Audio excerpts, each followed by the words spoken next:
కాంచన ఇంటికి వెళ్లిన మాలిని వాళ్ళకి డబ్బు ఆశ చూపించి చెక్ ఇచ్చి వస్తుంది. అయితే ఆ విషయం తండ్రి శివనారాయణకి ఫోన్ చేసి చెప్తుంది కాంచన. దాంతో ముసలుడు నిప్పులు కక్కుకుంటూ మాలిని ఇంటికి వెళ్ళడాన్ని నిన్నటి ఎపిసోడ్ లో చూసాము.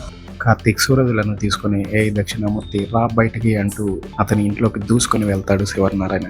ఇంతలో దక్షిణామూర్తి ఎదురొచ్చి రా మిత్రమా రా, నా ఇంటి గుమ్మంలో అడుగుపెట్టే అవకాశం రాదని అన్నావు చూసావా, నేను అడ్రస్ ఇవ్వకపోయినా వెతుక్కుంటూ వచ్చావు, నిలబడి చూస్తావేంటి, రా కూర్చో, నువ్వంటే మర్యాద మర్చిపోయిన మనిషిని కాబట్టి నేను వచ్చినప్పుడు మర్యాద చేయలేదు. నేను నీలా కాదు, నా గుమ్మం తొక్కిన వాడిని నా బంధువు అని అనుకుంటాను. విస్తరి వేసి కడుపు నిండా విందు భోజనం పెట్టి పంపిస్తా. పరాయి వాడికి ఎంత మర్యాద చేస్తే, పాత స్నేహితుడివి కదా, నీకెంత మర్యాద చేయాలి, రా రా. అమ్మా మాలిని, మన ఇంటికి ఎవరొచ్చారో చూడు అని అంటాడు. ఇక మాలిని మేడపై నుంచి హుందాక దిగుస్తుంది.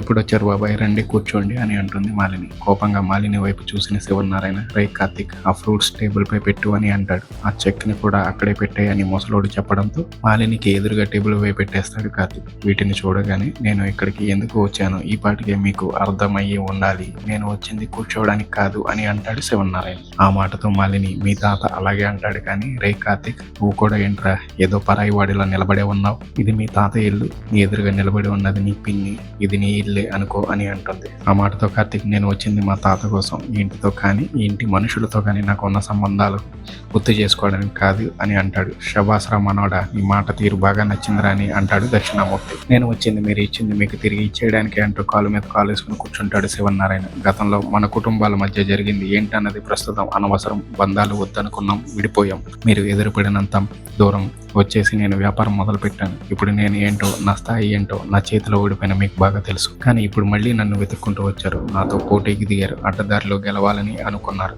చావు దెబ్బ తిన్నారు. కనీసం ఇప్పుడైనా ఏ మొహం పెట్టుకొని ఎదురు పడతారు, నా జోలికి రారేమో అనుకున్నా. నా అంచనాలని అబద్ధం చేశారు. ఉదయాన్నే నా కూతురు ఇంటికి మాలిని రావాల్సిన అవసరం ఏంటి, ఫ్రూట్స్ చెక్ ఇవ్వాల్సిన అవసరం ఏంటి అని అంటాడు శివనారాయణ.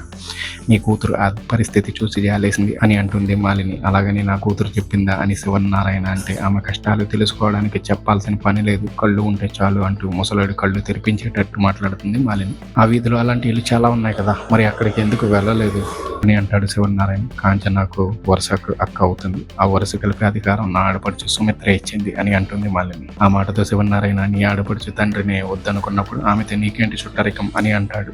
మరి నువ్వేంటి బాబాయ్ నీ కూతుర్ని అనాథలా వదిలేసావు, రే కార్తీక్, మీ తల్లికి అన్యాయం జరుగుతుంది, నువ్వైనా గుర్తించరా, లండన్లో MBA చదివొచ్చింది, మీ తాతకి డ్రైవర్గా పని చేయడానిక అని అడుగుతుంది మాలిని.